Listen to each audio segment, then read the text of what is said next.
이보세요, 아저씨. 당신 누구야? 어? 나가. 당장 나가.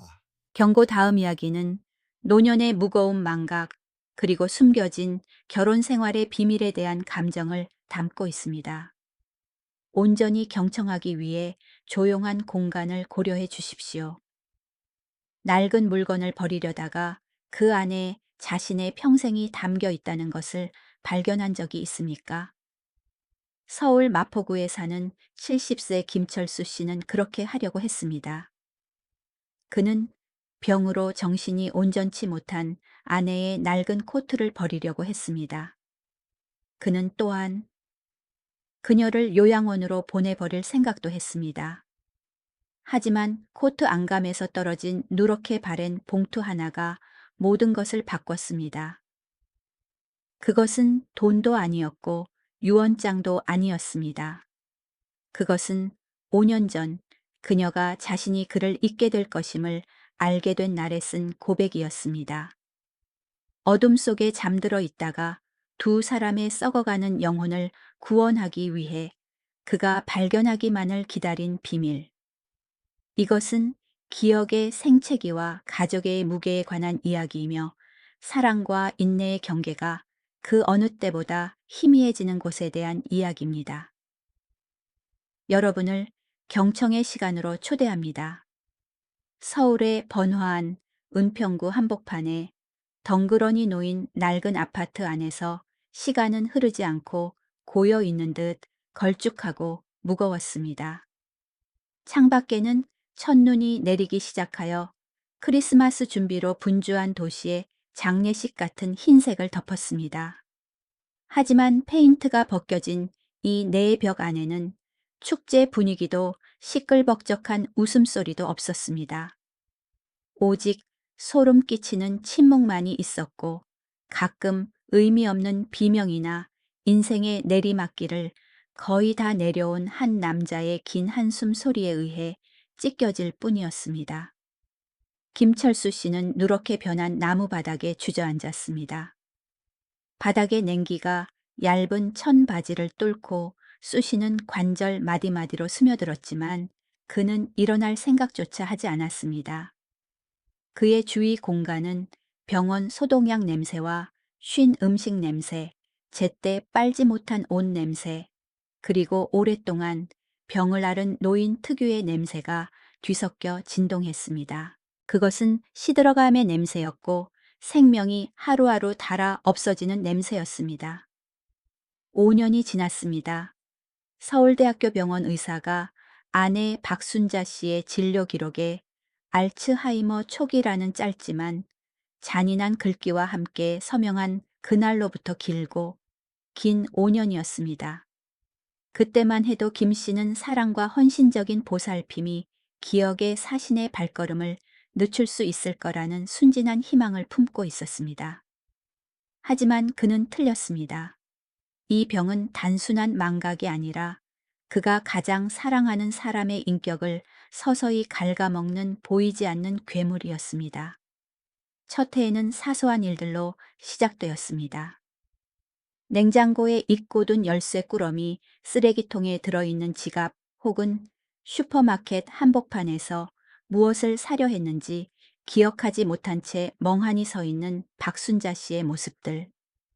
김 씨는 그저 웃어넘기며 아내에게 노망이 들 때가 되었다고 놀리곤 했습니다. 2년 차에는 그녀가 김치찌개를 든 후 가스불 끄는 것을 잊어버려 타는 냄새와 요란하게 울리는 화재 경보기 소리에 아파트 전체가 소동을 빚으면서 그의 웃음기는 완전히 사라졌습니다. 그때 그는 화가 나면서도 안쓰러운 마음에 떨고 있는 그녀를 안아주었습니다. 3년 차에는 그녀의 세계가 좁아지기 시작했습니다. 그녀는 20년 넘게 이웃으로 지낸 사람들의 이름을 기억하지 못했습니다. 그녀는 가끔 매운 떡볶이를 가져다 주던 3곶 2호. 이 할머니를 낯설고 경계심 가득한 눈빛으로 바라보았습니다. 그리고 올해 5년 차. 마침내 가장 잔혹한 일이 닥쳤습니다. 그녀는 그가 누구인지 잊어버렸습니다. 이보세요, 아저씨. 당신 누구야?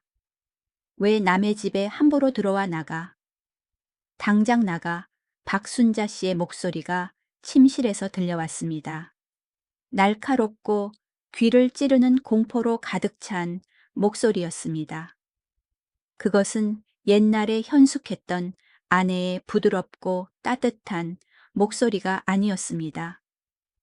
이름 모를 두려움에 갇힌 낯선 여자의 목소리였습니다. 김 씨는 눈을 질끈 감고 앙상하고 핏줄 선 두 손으로 머리를 감싸 쥐었습니다. 손가락은 마치 무너지지 않으려는 듯 하얗게 센 머리카락을 파고들었습니다. 오늘만 10번째 묻는 말이었습니다. 그녀가 물을 때마다 심장이 조여드는 것 같았습니다. 고혈압과 날씨가 굳을 때마다 찾아오는 요통과 싸우고 있던 70세 노인의 인내심은 이제 바닥을 드러낸 것 같았습니다. 난 당신 남편이야, 김철수라고. 자세히 좀 봐. 그는 목이 쉬어 갈라진 목소리로 소리쳤습니다. 무기력함에 목소리가 떨렸습니다. 아픈 아내에게 큰 소리를 내고 싶지 않았지만 피로가 그에게 남아있던 마지막 다정함마저 앗아가 버렸습니다. 그는 소리쳐서 그녀를 깨우고 싶었습니다. 사랑하는 아내를 망각의 늪에서 끌어내고 싶었습니다. 그의 고함에 박순자 씨는 침대 구석으로 몸을 움츠렸습니다. 탁한 눈을 크게 뜨고 마치 흉악한 괴물을 본 듯 두려워했습니다. 그녀는 낡은 이불로 얼굴을 가린 채 눈만 내놓고 힐끔거렸습니다. 그 눈빛은 수천 개의 면도날이 되어 그의 심장을 베는 것 같았습니다. 지난 40년 동안 동고동락했던 사람, 밤새워 그를 위해 목도리를 뜨던 사람, 술에 취해 돌아올 때면 뜨거운 해장국을 끓여주던 사람이 이제는 그를 적처럼 보고 있었습니다. 가장 사랑하는 사람의 눈에 낯선 타인이 되는 것보다 더 큰 고통은 없습니다. 피로감은 지친 육체에만 머무르지 않았습니다. 그것은 끝이 보이지 않는 긴 정신적 고문이었습니다. 아들 하나, 딸 하나인 두 자녀는 모두 미국에 정착했습니다. 그들은 화려한 아메리칸 드림을 쫓으며 각자의 삶으로 바빴습니다. 가끔 명절이나 주말에 영상통화로 몇 분간 안부를 묻는 게 전부였습니다. 작은 전화기 화면을 통해 부모님이 여전히 웃고 있고 집안이 정리된 듯 보이니 비록 김 씨가 의도적으로 잡은 앵글이었지만 그들은 안심하고 전화를 끊었습니다. 화면이 꺼지자마자 김 씨가 다시 오물과 헛소리 그리고 극심한 고독의 전쟁터로 돌아간다는 사실을 그들은 몰랐습니다. 돌봄의 무게는 홀로 남겨진 늙은이의 어깨를 짓눌러 부러뜨릴 듯 휘어지게 만들었습니다. 그날 오후 서울은 겨울 하늘의 잿빛 속에 잠겨 있었습니다. 화장실에서 그녀가 버려놓은 난장판을 치운 후 오늘만 벌써 3번째로 제때 용변을 보지 못한 것이었습니다. 김 씨는 지친 몸을 이끌고 거실로 나왔습니다. 그는 가죽이 갈라진 소패 털썩 주저앉았습니다. 집안 난방을 그리 높이지 않았는데도 숨은 가쁘고 이마에는 식은땀이 흘렀습니다. 차 얼룩이 묻은 유리 탁자 위에는 4등분으로 접힌 광고 전단지가 덩그러니 놓여 있었습니다. 경기도 외곽에 있는 사설 요양원의 전단지였습니다. 환하게 웃고 있는 노인들의 사진과 밝은 색상의 전단지는 그의 암울한 현실을 비웃는 듯했습니다. 아마도 때가 된 것 같아. 그는 종이를 뚫어지게 바라보며 생각했습니다. 이 생각은 몇 달 전부터 그의 머릿속에 맴돌았지만 죄책감 때문에 늘 떨쳐버렸습니다. 그는 40년 전 결혼식에서 그녀를 마지막 숨을 거둘 때까지 돌보겠다고 약속했습니다. 하지만 잔인한 현실이 그 맹세를 옥죄고 있었습니다. 더 이상은 견딜 수가 없어. 내가 저 사람보다 먼저 죽을 거야. 내가 죽으면 누가 저 사람을 돌보지. 자식들은 멀리 있고 연금은 쥐꼬리만 한데. 변명 섞인 생각들이 고장난 카세트 테이프처럼 머릿속을 맴돌았습니다. 육체적 고갈이 그의 의지를 갉아먹고 있었습니다. 그는 휴식이 필요했습니다. 비명소리에 깨지 않는 온전한 잠이 필요했습니다. 어쩔 수 없는 간병인이 아니라 평범한 인간으로서 남은 생을 살고 싶었습니다. 고통스러운 결정이 서서히 구체화되었습니다. 그녀를 보내야겠다. 다음 주에. 그래, 다음 주가 적당할 거야. 그는 떨리는 다리로 일어나 침실의 큰 옷장으로 향했습니다. 박순자 씨는 발작 후 지쳐서 쌕쌕거리는 거친 숨소리를 내며 깊은 잠에 빠져 있었습니다. 그는 그녀를 바라보며 연민과 해방감이 뒤섞인 감정이 솟구치는 것을 느꼈습니다. 그녀의 짐을 정리하고 다가올 긴 여행을 위한 가방을 싸야 했습니다. 아마도 다시는 이 집으로 돌아오지 못할 여행이 될 것입니다. 그는 낡은 오크 나무 옷장 문을 열었습니다. 조명 냄새가 코를 찔렀습니다. 잘 보관된 옛 시절의 냄새였습니다. 박순자 씨의 옷장에는 별다른 것이 없었습니다. 90년대의 낡고 유행 지난 옷들이 가지런히 걸려 있었습니다.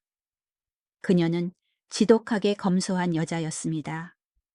평생 남편과 자식을 위해 한 푼 두 푼 아끼느라 자신을 위해 예쁜 원피스나 비싼 립스틱 하나 사본 적이 없었습니다. 그는 옷걸이를 훑어보았습니다. 이것은 그녀가 그에게 선물하려고 떴다가 실수를 해서 그냥 자신이 입었던 스웨터. 저것은 큰아들 돌잔치 때 입었던 꽃무늬 원피스. 모두 낡고 색이 바랬습니다. 그의 손이 회색 모직 코트에서 멈췄습니다. 두꺼운 겨울옷들 사이에 끼어 옷장 깊숙이 박혀 있었습니다. 이 코트. 그는 기억하고 있었습니다. 그녀가 10여 년의 겨울 동안 입었던 옷이었습니다. 소매 끝은 닳아서 너덜너덜해졌고 안감도 뜯어져 누런 솜이 삐져나와 있었습니다. 언젠가 그가 갖다 버리고 새 것을 사라고 했을 때 그녀는 웃으며 말했었습니다. 아직 멀쩡해요. 뭐하러 비싸게 새 걸 사요. 그 돈 아껴서 민호 집 살 때 보태줘야죠. 지금 그 코트를 보자 갑자기 이유 없는 분노가 치밀어 올랐습니다. 그녀의 미련한 절약에 화가 났습니다. 수십 년간 가족을 괴롭힌 가난에 화가 났습니다. 아내에게 더 풍족한 삶을 주지 못한 자기 자신에게도 화가 났습니다. 이건 버려도 되겠어. 요양원에 가면 유니폼을 줄 텐데. 이런 걸레 조각이 뭐하러 필요해. 그는 씁쓸한 목소리로 중얼거렸습니다. 그는 옷걸이에서 코트를 거칠게 잡아당겼습니다. 낡은 모직의 거친 촉감이 손에 닿았습니다. 그는 코트를 거칠게 뭉쳐 발밑에 준비해둔 큰 검은색 쓰레기 봉투에 쑤셔 넣으려 했습니다. 과거를 짐을 떨쳐버리려는 듯 단호한 행동이었습니다. 하지만 버리기 전에 마지막으로 코트를 세게 털었을 때 무언가 이상한 느낌에 그는 멈칫했습니다. 안에 무언가 딱딱한 것이 들어 있었습니다. 주머니에 있는 것이 아니었습니다. 겉감과 뜯어진 안감 사이로 빠져 들어간 것 같았습니다. 그가 세게 털자 그 물건의 무게 때문에 뜯어진 실밥 사이로 미끄러져 내려왔습니다. 툭! 그 물건이 나무 바닥에 떨어지자 건조한 소리가 울렸습니다. 김철수 씨는 멍하니 서 있었습니다. 방 안은 정막에 휩싸였고 가슴 속에서 쿵쿵거리는 심장 소리만 들렸습니다. 그는 천천히 몸을 숙여 기억을 잃은 아내의 낡은 코트에서 방금 떨어진 물건을 뚫어지게 바라보았습니다. 그것은 돈도 아니었고 귀중한 보석도 아니었습니다. 겨울 오후에 창백한 형광등 불빛 아래 그 물건은 먼지를 뒤집어 쓴 채 바닥에 놓여 있었지만 김 씨의 손을 그 어느 때보다 격렬하게 떨게 만드는 힘을 가지고 있었습니다. 그가 천천히 손을 뻗어 굳은 살 박인 손가락으로 그것을 만지자 차가운 느낌이 들면서도 그의 마음을 불태웠습니다. 그것은 갈색 가죽 표지가 벗겨진 색이 바랜 빨간 리본으로 단단히 묶인 작은 수첩이었습니다. 그리고 수첩과 함께 끼워져 있는 것은 누렇게 바랜 흑백 사진 한 장이었는데 뒷면에는 보라색 잉크로 꾹꾹 눌러 쓴 글씨가 있었습니다. 김 씨는 숨을 죽이고 사진을 뒤집었습니다. 그 순간 시간이 멈춘 듯했고 주변 공간이 산산조각 나는 것 같았습니다. 그는 사진 속 인물을 알아보았고 그 익숙한 글씨체를 알아보았습니다. 아직 정신이 맑았던 시절 박순자 씨의 글씨체, 그가 먹고 사는 일에 바빠 무심코 잊고 지냈던 그 시절의 글씨였습니다. 이 수첩, 왜 이 낡아빠진 코트 안감 속에 깊이 숨겨져 있었을까? 그녀의 기억이 비누 거품처럼 사라져가는 동안에도 왜 그녀는 지난 몇 년 동안 이것을 몸에 지니고 다녔을까? 불길한 예감과 호기심, 막연한 두려움이 뒤섞여 그의 목을 조여왔습니다. 김 씨는 떨리는 손으로 빨간 리본을 풀었습니다. 수첩이 열렸습니다. 그리고 첫 페이지에서 그가 본 것은 그를 바닥에 주저앉게 만들었습니다. 억누를 수 없는 눈물이 쏟아져 나와 방금 전의 모든 강인함과 짜증을 씻어내렸습니다. 5년 동안의 비밀 아니 어쩌면 평생의 비밀이 그의 손바닥 안에 고스란히 놓여 있었습니다. 이것은 묵묵한 희생이 때로는 굳은 맹세보다 더 위대할 수 있는 결혼 생활의 밑바닥 깊은 곳에 숨겨진 비밀에 대한 허구의 이야기입니다. 경청해 주시길 바랍니다. 오래된 아파트 창문을 통해 들어오는 늦은 오후의 어스름한 빛 속에서 시간의 먼지가 공중에서 춤을 추며 김철수 씨가 무릎 꿇고 있는 차가운 나무 바닥으로 천천히 내려앉았습니다. 방 안은 창문 틈으로 바람이 새어 들어오는 소리가 들릴 정도로 조용했지만 지금 가장 큰 소리는 늙은 가슴 속에서 요동치는 그의 심장 박동 소리였습니다. 그는 나이와 피로로 흐릿해진 눈을 가늘게 뜨고 낡은 코트 안감에서 떨어진 물건을 뚫어지게 바라보았습니다. 그것은 구겨진 휴지 조각도 쓸모없는 영수증 뭉치도 아니었습니다. 그것은 하얀색 편지 봉투였습니다. 수십 년 전 사람들이 흔히 쓰던 손편지 봉투였습니다. 얼룩덜룩하게 누렇게 변했고 모서리는 휘어지고 닳아 있었습니다. 오랜 세월 동안 습기와 마찰을 견디며 조용히 누워 있었던 흔적이었습니다. 봉투 겉면에 적힌 익숙한 글씨가 그의 시야를 강타하며 목이 메게 했습니다. 남편 철수에게 관절염과 아내의 발작을 감당하느라 이미 지쳐있던 김 씨의 손은 이제 마치 학질에 걸린 사람처럼 덜덜 떨렸습니다. 착각일 리 없었습니다. 이 글씨체, 최근 박순자 씨가 헛것을 보며 종이에 그려대던 삐뚤빼뚤하고 의미 없는 낙서가 아니었습니다. 아니요, 이것은 과거의 박순자 씨 글씨였습니다. 반듯하고 둥글고 부드러우면서도 단단한 글씨. 40년 동안 생일 축하 카드를 써주던 글씨였고 가계부의 지출 내역을 꼼꼼히 기록하던 바로 그 글씨였습니다. 그는 조심스럽게 봉투를 집어들었습니다. 깨지기 쉬운 보물이라도 다루듯, 아니 언제든 그의 마음을 산산조각 낼 시한폭탄이라도 되는 듯 소중하게 다루었습니다. 봉투 입구의 풀은 말라붙어 짙은 갈색으로 변해 있었습니다. 오른쪽 구석에는 꼼꼼하게 적힌 날짜가 보였습니다. 2009년 11월 15일. 그 숫자는 그의 관자놀이를 찌르는 바늘처럼 묻어두려 했던 고통스러운 기억을 불러일으켰습니다. 2019년 11월 15일. 그 운명의 날을 어떻게 잊을 수 있을까요? 서울 하늘이 잿빛으로 우울하게 물들었던 날, 서울대학교 병원 신경과 과장이 볼펜으로 유리 탁자를 가볍게 두드리며 공식 진단 결과를 통보했던 날, 박순자 씨 알츠하이머 초기입니다. 그는 그날 오후를 똑똑히 기억했습니다. 병원을 나온 후 그녀는 울지도 않았고 한마디 말도 하지 않았습니다.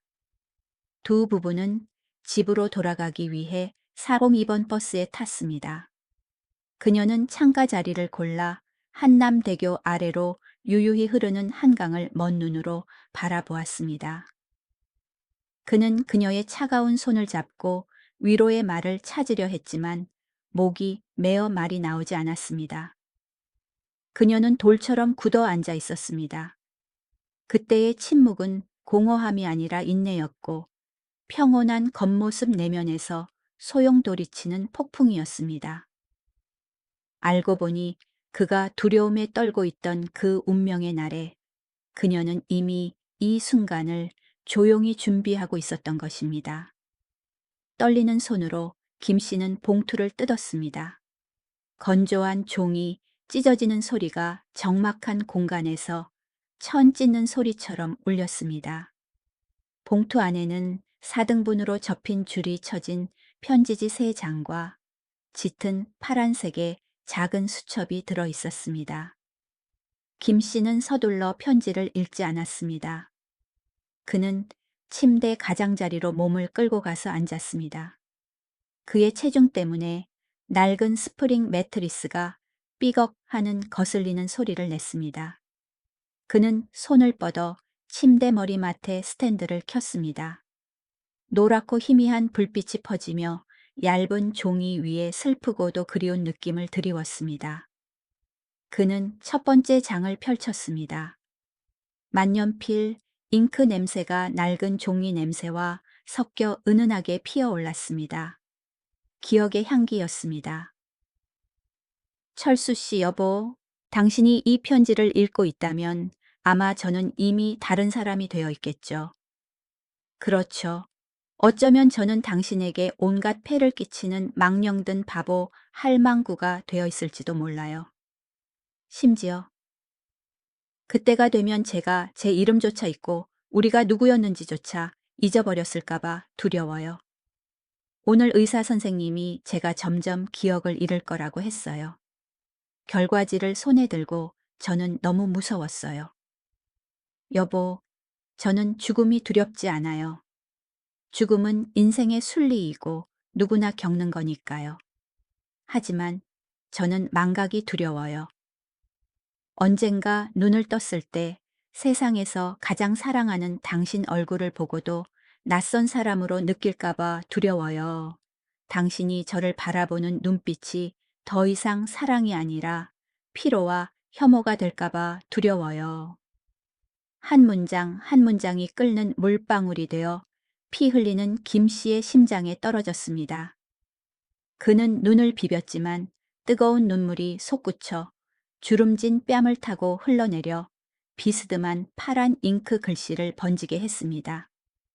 그녀는 미래를 꿰뚫어 보았고 이 병의 잔인함과 그의 나약함까지 미리 예견했던 것입니다. 그는 계속 읽어 내려갔습니다. 비명 소리에 일그러지지 않은 옛날에 다정했던 그녀 목소리가 귓가에 맴도는 듯 했습니다. 당신 성격 급하고 참을성 없고 부엌 길에는 서툰 거 알아요. 평생 일해서 돈 벌 줄만 알았지. 집에 오면 따뜻한 밥상이 차려져 있어야 했잖아요. 만약 제가 요리법을 잊어버린다면 당신이 제일 좋아하는 김치찌개 간 맞추는 법을 기억하지 못한다면 당신은 어떻게 살아요? 매일 아침 혈압약 챙겨 먹으라고 누가 잔소리 해줘요? 누가 당신 옷을 다려줘요?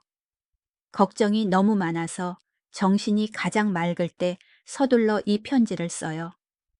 당신에게 미처 못한 말들을 하기 위해서요. 김 씨는 컥하고 소리내어 울음을 터뜨렸습니다. 목이 메어오는 고통스러운 울음이었습니다. 국이 좀 짜다고 셔츠가 덜 다려졌다고 그녀에게 짜증을 냈던 순간들이 떠올랐습니다. 그는 그녀의 보살핌을 당연한 것으로 아내의 의무로만 여겼지. 그것이 매일매일의 사랑이자 묵묵한 희생이라는 것을 잊고 있었습니다.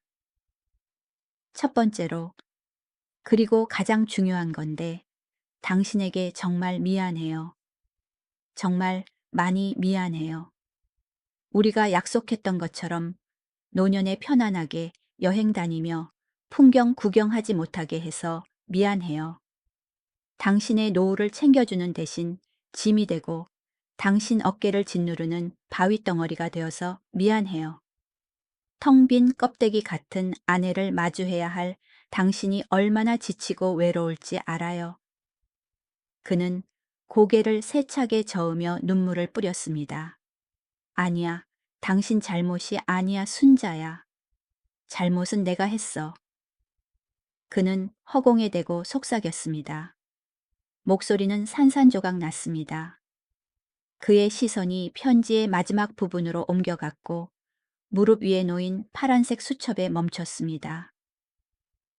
여보, 이 통장은 제가 지난 10년 동안 당신에게 숨겨왔던 비밀이에요. 당신 자존심 센 거 알아요. 아내가 남의 집 일 해주는 거 알면 싫어하실 테니까요. 하지만 몰래 했어요. 이 돈은 제가 매일 장보기, 돈을 아끼고 폐지 주워 판 쌈짓돈이랑 당신 회사 가고 없을 때 강남 빌딩 청소 아르바이트 다니면서 모은 거예요. 김 씨는 얼어붙었습니다. 숨이 턱 막혔습니다. 청소 아르바이트. 그가 친구들에게 항상 집안일만 하며 편하게 산다고 자랑했던 아내 박순자 씨가 지난 10년 동안 남의 병이를 닦고 바닥을 닦았단 말인가. 단편적인 기억들이 갑자기 슬로모션 필름처럼 연결되었습니다. 오후에 초췌한 얼굴로 세제 물에 불어 빨갛게 거칠어진 손으로 집에 돌아오던 그녀의 모습이 떠올랐습니다. 그가 물으면 그녀는 그저 웃으며 공원에서 운동하고 왔다거나 친구 집에 고스톱 치러 갔다고 했습니다. 밤마다 허리가 아파 끙끙거릴 때 그는 대충 파스나 좀 발라주고 잠이나 자라며 모른 척했습니다. 알고 보니 그 통증은 이 비밀스러운 돈을 위한 대가였던 것입니다. 비밀번호는 우리 결혼기념일인 1908-0420이에요. 잔액이 아주 큰 돈은 아니지만 제 피와 땀이에요. 당신에게 남길게요. 이 돈이면 집안일을 도와줄 전문 가사, 도우미를 시간제로 고를 수 있을 거예요. 아니면 언젠가 당신이 너무 힘들고 지쳐서 도저히 저를 감당할 수 없게 된다면 시설 좋은 요양원에 저를 보내는 비용으로 쓰세요. 당신 원망 안 해요. 저는 그저 당신이 좀 더 편하게 살았으면 좋겠어요. 그는 통장을 집어들고 떨리는 손으로 마지막 페이지를 넘겼습니다. 잔액 숫자가 불빛 아래 선명하게 드러났습니다. 옥 5,000원, 5천만 원, 5천만 원. 시원 한 푼 아끼던 주부에게는 거금인 숫자였습니다. 이 돈을 모으기 위해 그녀는 얼마나 많은 바닥을 닦았을까요? 얼마나 많은 아침 식사를 거르고 얼마나 많은 새 옷을 포기했을까요? 담배 한 보루 사게 돈 좀 달라고 새 휴대폰으로 바꾸고 싶다고 했을 때 돈을 안 준다고 구두소에 지독한 할망구라고 닥달했던 기억이 났습니다. 그가 방금 버리려 했던 낡아빠진 회색 모지 코트가 떠올랐습니다. 그녀는 10년 넘게 그 옷을 입고 추위를 견디며 지저분하다는 소리를 들어가면서도 한 푼 두 푼 아껴 이 통장에 넣었던 것입니다. 당신의 그 적은 연금은 이 일에 쓰지 마세요. 편지의 글씨가 그의 눈앞에서 다시 흐려졌습니다.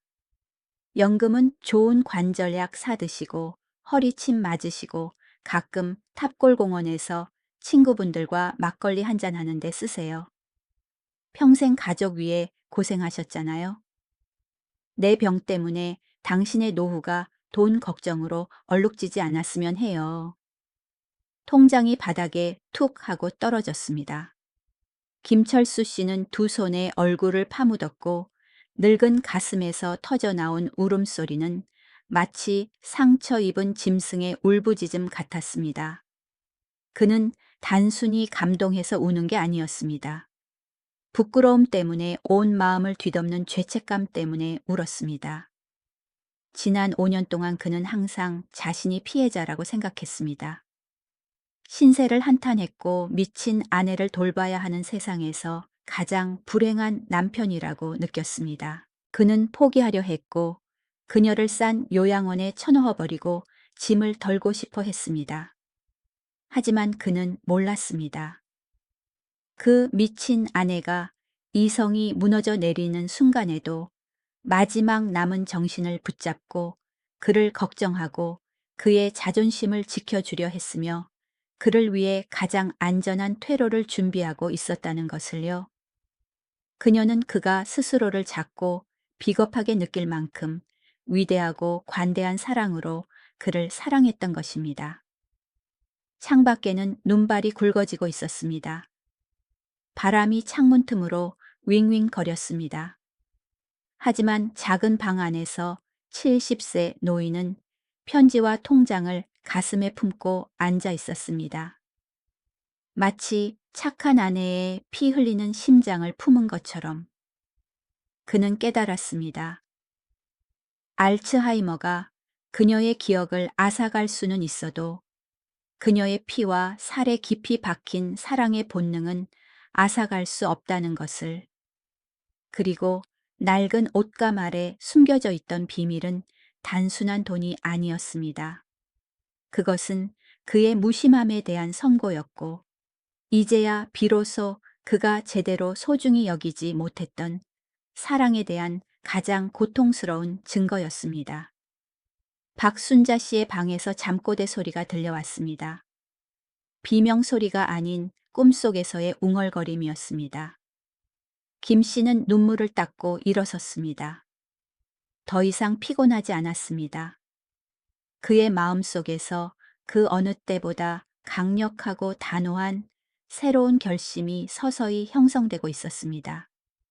그는 망각의 강 한가운데서 작고 연약하게 누워있는 아내가 있는 침실로 발걸음을 옮겼습니다. 은평구의 낡은 아파트 침실은 숨 막힐 듯한 정적에 잠겨 있었고 헐거워진 창틈으로 새어 들어오는 겨울 바람 소리만 희미하게 들렸습니다. 김철수 씨는 여전히 침대 가장자리의 희미한 불빛 아래 후회와 슬픔으로 빚어진 조각상처럼 앉아 있었습니다. 통장과 아내의 묵묵한 희생에 대한 충격을 뒤로하고 그는 떨리는 손으로 편지의 두 번째 장을 넘겼습니다. 그는 재산이나 유언 혹은 세상을 떠나기 전 사람들이 흔히 남기는 거창한 말들을 예상했습니다. 하지만 아니었습니다. 그의 눈앞에 펼쳐진 것은 건조한 숫자도 고상한 철학도 아니었습니다. 두 번째 장은 번호가 매겨진 빽빽한 글씨로 채워져 있었습니다. 마치 사용 설명서처럼 박순자 씨가 정신이 온전했던 마지막 날들에 온 정성을 다해 써 내려간 꼼꼼한 레시피 같았습니다. 철수 씨, 당신 위장 약하잖아요. 슬프거나 귀찮다고 밤에 라면 끓여 먹지 마세요. 의사 선생님이 역류성 식도염 있다고 했잖아요. 기억하죠? 첫 줄을 읽자마자 김 씨의 코끝이 시큰해졌습니다.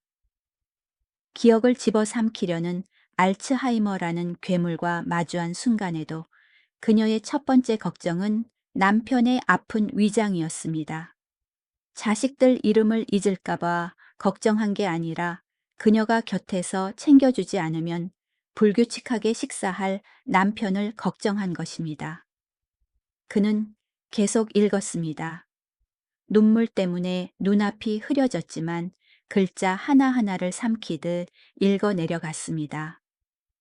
이건 당신이 제일 좋아하는 돼지고기 김치찌개를 끓이는 방법이에요. 제가 잊어버릴까봐 겁나요. 아니면 나중에 제가 요리를 못하게 되었을 때 당신이 식당 가서 사 먹었는데 그 맛이 아니라고 밥 굶을까 봐요. 당신 입맛 까다롭잖아요. 김 씨는 씁쓸한 웃음을 터뜨렸습니다. 늙은 얼굴에 비스듬한 미소가 번졌습니다. 맞습니다. 그는 밥상 앞에서 까다롭게 구는 늙은이였습니다. 국이 좀 싱겁다고 그릇을 밀쳐내고 고기가 너무 얇다고 그녀에게 호통치곤 했습니다. 그런데 지금 그 까다로움마저 그녀는 보호해야 할 특징으로 기억하고 소중히 여겨주고 있었습니다. 그 아래에는 요리법이 적혀 있었지만 요리책에 나오는 것과는 달랐습니다. 그것은 그들 가족만의 레시피였고 40년 결혼 생활의 맛이었습니다. 1. 찌개용 김치는 절대 갓 담근 것을 쓰면 안 돼요. 반드시 작년에 담근 묵은지를 써야 해요. 베란다 제일 안쪽에 항아리 3개 따로 뒀어요. 빨간 끈 묶어놓은 항아리요. 거기서 꺼내세요. 기억이 폭포수처럼 쏟아졌습니다. 추운 겨울 베란다에서 빨갛게 언 손으로 김치독을 정리하던 그녀의 모습이 떠올랐습니다. 알고 보니 그녀는 다 계획하고 있었던 것입니다. 잊어버릴까봐 두려워 향후 몇 년간 남편이 먹을 식재료를 미리 준비해두고 빨간 끈으로 표시해둔 것이었습니다. 이 식용유로 볶지 마세요. 당신 기름 냄새 싫어하잖아요. 김치를 잘게 썰어서 김치 국물을 조금 부어 볶으세요. 김치가 흐물흐물해질 때까지요. 그래야 국물이 달고 개운해요. 김 씨는 심장이 조여오는 왼쪽 가슴에 손을 얹었습니다. 당신은 요리를 어떻게 하길래 기름이 둥둥 떠? 라고 타박했던 순간들이 생각났습니다. 그녀는 대꾸하지 않고 조용히 받아들였습니다. 그리고 이제 그 사실을 그를 위한 조언으로 남겨 그가 스스로 입맛에 맞는 찌개를 끓일 수 있게 해주었습니다. 3. 돼지고기는 삼겹살로 하되 정육점 아저씨한테 비계 좀 떼어내고 두툼하게 썰어달라고 하세요. 손가락 마디 정도 두께로요. 당신은 씹히는 맛이 있어야지. 종이장처럼 얇으면 싫어하잖아요. 그렇죠? 4. 이게 제일 중요한 건데요. 까다로운 영감님. 절대 설탕 넣지 마세요. 식당에서는 먹기 좋으라고 설탕 넣는 거 알지만 당신은 찌개에서 단맛 나는 거 싫어하잖아요. 대신 매실청 한 큰술을 넣으세요. 작년 여름에 담근 매실청 항아리 찬장 및 어두운 곳에 숨겨뒀어요. 그게 김치 신맛을 잡아주면서도 들척지근하지 않게 해줄 거예요. 김 씨는 손을 떨구었고 종이는 가볍게 무릎 위로 떨어졌습니다. 그는 캄캄한 부엌 쪽을 바라보았습니다. 찬장 밑에 짙은 갈색 액체가 찰랑거리는 유리병이 있을 것입니다. 그것은 단순한 매실청이 아니었습니다. 그것은 함께 살아온 아내만이 할 수 있는 섬세함이자 뼛속까지 깊은 이해였습니다. 그녀는 여름의 향기를, 사랑의 맛을 그 유리병에 담아두었습니다. 남편의 인생에 찾아올 춥고 외로운 겨울날을 위해서요. 그녀는 단순히 요리법을 남긴 게 아니었습니다. 그가 지난 세월 동안 이기적으로 당연하게 누려왔던 행복의 맛을 남겨둔 것이었습니다. 그는 눈물을 닦고 아래쪽을 계속 읽었습니다. 글씨가 더 이상 반듯하지 않고 삐뚤어지기 시작한 것으로 보았을 당시 그녀의 건강과 정신 상태가 불안정해지고 있었음을 알 수 있었습니다. 아, 그리고 당신 양털 섞인 스웨터요. 절대 세탁기 온수 코스로 돌리지 마세요. 애들 옷처럼 줄어들어요. 찬물로 손빨래 하거나 골목 어귀 세탁소에 맡기세요. 주인 아줌마한테 얘기해뒀어요. 박 씨 남편이라고 하면 알 거예요. 요즘 욕실 온수가 오락가락해요. 씻을 때 수도꼭지 왼쪽으로 천천히 돌리고 2분 정도 기다려야 따뜻한 물 나와요. 급하게 하지 마세요, 데일라. 당신 피부 얇아서 잘 쓰리잖아요. 그리고 바람 불어서 관절 쑤시거나 마음이 울적할 때는 옷장 맨 아래 서랍을 여세요. 거기에 산삼주 한 병 숨겨뒀어요.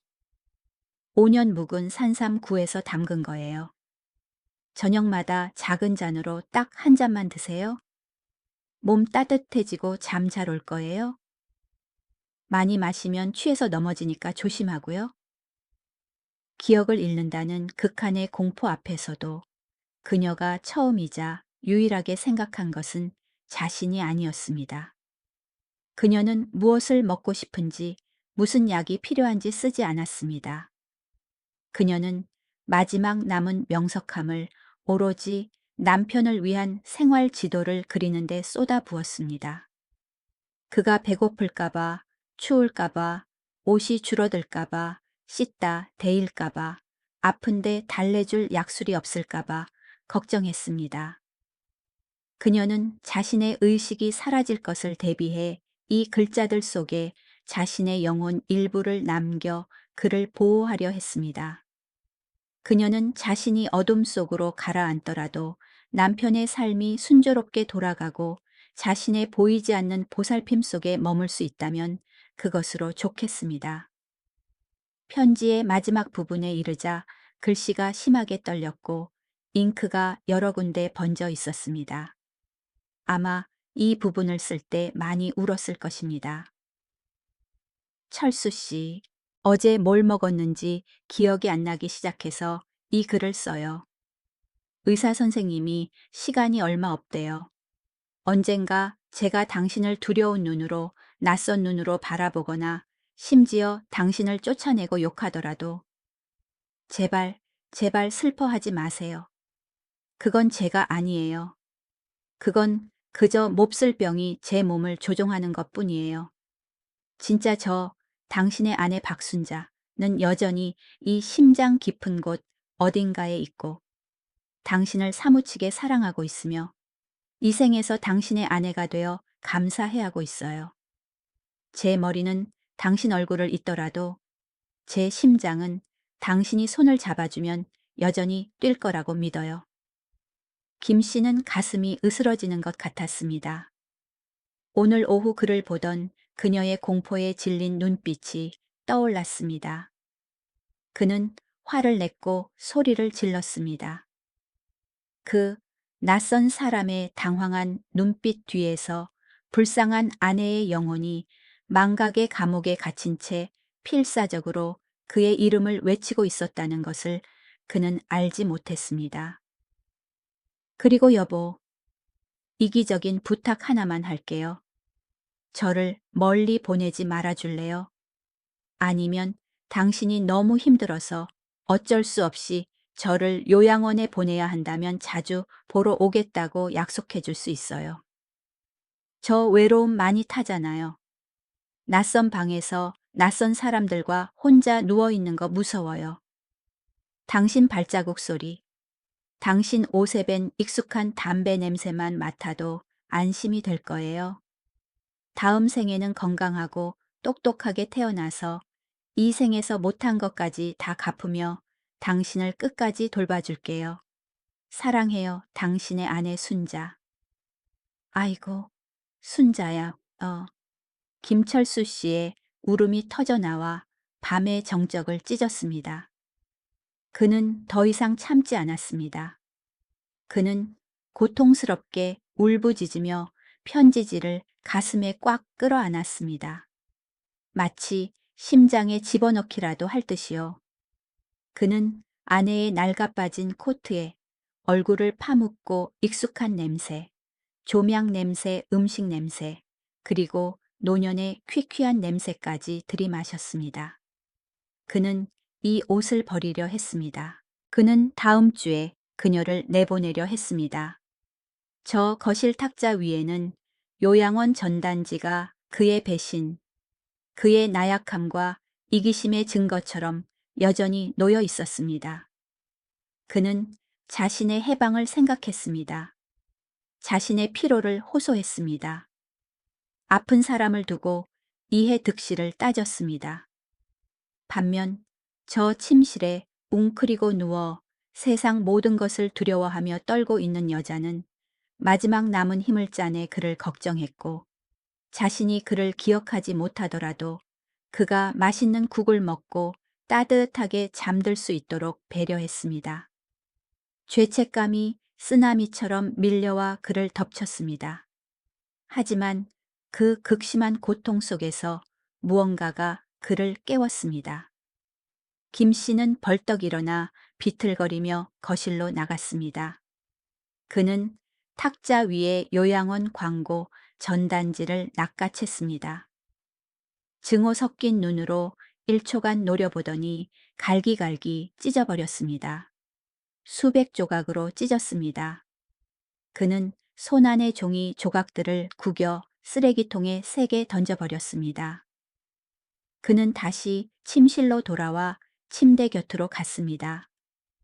박순자 씨는 여전히 거칠게 숨을 몰아쉬며 자고 있었고 주름진 얼굴에는 고생한 흔적이 역력했습니다. 김 씨는 조용히 곁에 앉아 이불을 덮어주었습니다. 굳은 살 박인 자신의 손으로 그녀의 앙상한 손을 잡았습니다. 내가 잘못했어, 순자야. 내가 잘못했어. 그는 아내의 손등 위로 눈물을 뚝뚝 흘리며 속삭였습니다. 당신 아무 데도 안 보내. 내가 여기 있을 거야. 내가 김치찌개 끓이는 법 배울게. 스웨터 빠는 법도 배울게. 당신이 평생 나를 돌봐준 것처럼 내가 당신 돌볼게. 박순자 씨가 잠결에 몸을 뒤척이며 웅얼거렸지만 그의 손 안에 있는 그녀의 손이 아주 살짝 맞잡아 오는 듯했습니다. 아주 미세했지만 김 씨는 등골을 타고 흐르는 따스한 기운을 느낄 수 있었습니다. 그날 밤 서울의 춥고 낡은 아파트에서 알츠하이머를 치료할 기적은 일어나지 않았습니다. 하지만 다른 기적이 일어났습니다. 각성의 기적입니다. 70세의 김철수 씨는 마침내 사랑의 진짜 레시피를 이해했습니다. 그것은 젊은 시절의 굳은 맹세가 아니라 김치찌개에 넣는 매실청 한 숟가락 숨겨둔 산삼주 한 병, 그리고 망각의 땅을 지나면서도 서로의 손을 놓지 않는 굳건함이었습니다. 그리고 내일 해가 뜨면 그는 새로운 여정을 시작할 것입니다. 아주 사소한 것들로부터 아내를 다시 사랑하는 법을 배우는 여정을요. 은평구의 낡은 아파트 얇은 커튼 사이로 겨울 아침에 첫 햇살이 스며들었을 때 집안의 공기는 완전히 바뀌어 있었습니다. 지난 밤은 눈물과 각성의 긴 밤이었지만 오늘 아침 햇살은 더 이상 절망의 우울한 회색이 아닌 소생의 색을 띠고 있었습니다. 김철수 씨는 평소보다 일찍 일어났습니다. 만성 요통은 여전했고 울어서 퉁퉁 부은 눈은 따가웠지만 마음가짐은 완전히 달랐습니다. 그는 더 이상 침대에서 민기적거리지 않았고 기억을 잃은 아내와 마주해야 할 긴 하루를 생각하며 한숨 쉬지도 않았습니다. 대신 그는 이불을 걷어내고 마치 잃어버린 전투 이념을 되찾은 늙은 병사처럼 비장한 각오로 침대에서 내려왔습니다. 그는 발작 후 지쳐 깊이 잠든 박순자 씨를 깨우지 않으려 살금살금 침실을 나왔습니다. 이른 아침에 집안은 고요했고 맨발에 닿는 마룻바닥은 차가웠지만 춥지 않았습니다. 가슴 속에 따뜻한 불씨가 다시 타오르고 있었기 때문입니다. 그는 곧바로 부엌으로 향했습니다. 지난 40년 동안 아내의 침범할 수 없는 영역이었고 전에는 물을 마시거나 밥을 기다릴 때만 들어갔던 곳이었습니다. 오늘 그는 계승자이자 불을 지키는 사람으로서 그곳에 들어섰습니다. 베란다 문을 열자 찬바람이 밀려와 몸이 떨렸지만 그는 곧바로 편지의 지시대로 빨간 끈이 묶인 두 번째 항아리를 찾았습니다. 항아리 뚜껑을 조심스럽게 열자 시큼한 묵은지 냄새가 코를 찔렀습니다. 시간의 냄새였고 그녀가 지난 겨울부터 모아온 인내의 냄새였습니다. 집게로 배추김치 한 포기를 꺼내자 붉은 김치 국물이 바닥에 뚝뚝 떨어졌습니다. 그는 황급히 걸레로 닦아내며 잔소리할 아내가 없음에도 습관처럼 미안하다고 중얼거렸습니다. 그는 요리라는 의식을 시작했습니다. 어쩔 수 없는 자빌로서가 아니라 아내의 영혼과 연결되는 신성한 의식으로서요. 그는 그녀가 남긴 사용 설명서를 하나하나 따랐습니다. 김치를 썰고 식용유 대신 김치 국물로 볶았습니다. 프라이팬에서 지글지글 소리가 났고 수증기와 함께 익숙한 매콤, 새콤한 향이 피어올랐습니다. 그는 삼겹살을 골라 비계를 떼어내고 그녀가 당부한 대로 손가락 마디 두께로 썰었습니다. 서툴러서 칼과 도마가 부딪히는 소리가 요란했고 손을 벨 뻔도 했지만 포기하지 않았습니다. 그리고 가장 중요한 단계, 그는 찬장 밑으로 몸을 숙여 어둠 속을 더듬어 차가운 유리병을 찾아냈습니다. 매실청. 그는 유리병을 눈높이로 들어 올렸습니다. 짙은 갈색 액체가 아침 햇살을 받아 사랑의 꿀처럼 찰랑거렸습니다. 뚜껑을 열자 은은하고 그윽한 향이 퍼졌습니다. 그는 정확히 한 숟가락을 떠서 펄펄 끓는 찌개 냄비에 부었습니다. 신기하게도 매실청이 국물에 섞이자마자 김치의 톡 쏘는 냄새와 돼지고기의 느끼한 냄새가 잦아들고 대신 둥글고 조화롭고 묘하게 매력적인 향이 났습니다. 그것이 바로 그녀의 비밀이었고 수십 년간 가족을 먹여 살린 맛이었습니다. 찌개가 다 끓었을 때 진한 냄새가 작은 아파트 구석구석 퍼져나가 평소의 소독약 냄새와 곰팡내를 몰아냈습니다. 바로 그때 침실 쪽에서 발을 끄는 소리가 들렸습니다. 김 씨의 심장이 덜컥했습니다. 뒤를 돌아보았습니다. 박순자 씨가 부엌 문가에 서 있었습니다. 헝클어진 흰 머리에 길 잃은 아이처럼 멍한 눈으로 주위를 둘러보고 있었습니다. 그녀는 그를 보았고 눈에는 여전히 몹쓸 병이 주는 두려움과 낯설음이 남아 있었습니다. 그녀는 몸을 움츠리고 잠옷자락을 꽉 쥐며 떨리는 목소리로 익숙한 질문을 던졌습니다. 예전 같으면 그의 가슴을 수천 번 찢어 놓았을 질문이었습니다. 당신 누구야? 왜 우리 집 부엌에 있어? 어제였다면 그는 화를 내며 절망적으로 난 당신 남편이야 라고 소리쳤을 것입니다. 하지만 오늘 공간은 멈춘 듯 했습니다. 김 씨는 깊게 숨을 들이마시며 모든 서러움과 고통을 속으로 삼켰습니다. 가스불을 끄고 젖은 손을 앞치마에 닦은 뒤 미소 지었습니다. 억지 미소가 아닌 평생의 반려자에게 보낼 수 있는 가장 인자하고 관대한 미소였습니다. 그는 거실 옷장으로 천천히 걸어가 회색 모직 코트, 어젯밤 쓰레기통에 버릴 뻔했던 그 낡은 코트를 꺼내 그녀에게 다가갔습니다. 박순자 씨는 방어 본능으로 뒷걸음질 쳤지만 김 씨는 안전한 거리를 두고 멈춰 섰습니다. 그의 눈빛은 사랑으로 가득 차 있었습니다. 그는 코트를 가볍게 털어 떨고 있는 그녀의 앙상한 어깨에 덮어주었습니다. 코트의 온기와 그녀 자신의 익숙한 냄새가 그녀를 조금 진정시키는 듯 했습니다. 그는 몸을 숙여 그녀의 눈을 똑바로 바라보며 차분하고 인내심 있는 목소리로 말했습니다. 나는 김철수야. 오늘 아침 당신을 위해 김치찌개를 끓인 사람이야. 무슨 냄새 안 나?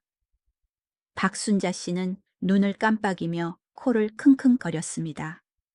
김치찌개 냄새, 푹 끓인 돼지고기 냄새, 그리고 특히 매실청의 향긋한 냄새가 손상된 뇌 깊은 곳에 잠들어 있던 어떤 기억의 신경을 건드린 것 같았습니다.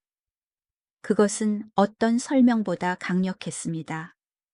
그녀의 얼굴 근육이 풀리고 눈빛에서 공포가 사라졌습니다. 그녀는 소리 지르지도 그를 쫓아내지도 않았습니다. 그녀는 김이 모락모락, 나는 찌개 냄비를 바라보다가 그를 돌아보며 영혼 깊은 곳에서 나온 무의식적인 반사처럼 툭 질문을 던졌습니다. 김치찌개에 매실청 넣었어. 그 질문에 김 씨는 멍해졌습니다. 목이 메어왔지만 가슴 속에서는 벅찬 행복이 터져 나왔습니다. 그녀는 그가 누구인지는 기억 못해도 음식 맛을 통해 그들의 사랑을 기억하고 있었습니다. 두 사람만 아는 그 암호를 기억한 것입니다. 주름진 눈가에 눈물이 고였고 그는 고개를 세차게 끄덕이며 떨리는 목소리로 말했습니다. 넣었지. 많이 넣었어. 당신 좋아하는 맛이야. 가서 밥 먹을까? 그날 아침 식사는 좁은 부엌에서 이루어졌지만 그 어떤 호화로운 파티보다 따뜻했습니다. 늙은 부부는 작은 나무 식탁을 사이에 두고 마주 앉았습니다. 뜨거운 국과 윤기 나는 흰 쌀밥. 박순자 씨는 맛있게 먹었습니다. 가끔 국물을 턱에 흘리거나 손이 떨려 밥알을 흘리기도 했습니다. 예전 같으면 그는 인상을 찌푸리고 지저분하다고 한숨 쉬었을 것입니다. 하지만 이제 김 씨는 말없이 휴지를 뽑아 부드럽게 그녀의 입을 닦아주고 떨어진 밥알을 하나하나 주우며 그녀의 얼굴에서 눈을 떼지 않았습니다. 그녀를 돌볼 수 있다는 것, 그녀가 맛있게 먹는 모습을 보는 것이야말로 그가 소중히 여겨야 할 특권임을 깨달았습니다. 그날 오후 꿀 같은 늦은 오후 햇살이 반짝이는 한강 위로 쏟아질 때 김 씨는 순자 씨의 손을 잡고 강변길을 따라 산책했습니다. 겨울 강바람이 차가웠지만 그는 그녀의 손을 꽉 잡고 보호의 온기를 전했습니다. 박순자 씨는 멍하니 행인들을 바라보다 가끔 그에게 물었습니다. 우리 어디 가요? 그럴 때마다 그는 인내심 있게 대답했습니다. 우리 산책해요, 순자 씨. 같이 산책하는 거야. 길가 쓰레기통을 지나칠 때 김 씨는 멈췄습니다. 코트 주머니에서 구겨지고 찢어진 종이 조각들을 꺼냈습니다. 어젯밤 찢어버린 요양원 전단지의 잔해였습니다. 그는 과거 자신의 나약함과 이기심을 돌아보듯 그 종이 뭉치를 마지막으로 바라보고는 미련 없이 쓰레기통에 던져버렸습니다. 포기하려 했던 생각들에 종지부를 찍는 선언과도 같았습니다. 그는 돌아서서 아내의 옷깃을 여며주고 바람을 막으려 그녀를 자신의 몸쪽으로 끌어당겼습니다. 앞으로의 길도 가시밭길일 것을 압니다. 그녀의 병은 멈추지 않을 것이고 점점 더 심해질 것입니다. 대소변 가리는 법을 잊고 씹고 삼키는 법을 잊고 심지어 세상의 존재 자체를 잊는 날도 올 것입니다. 피로와 무력감에 밤을 지새우는 날들도 있을 것입니다. 하지만 이제 그는 두렵지 않았습니다. 단순하지만 위대한 진리를 깨달았기 때문입니다.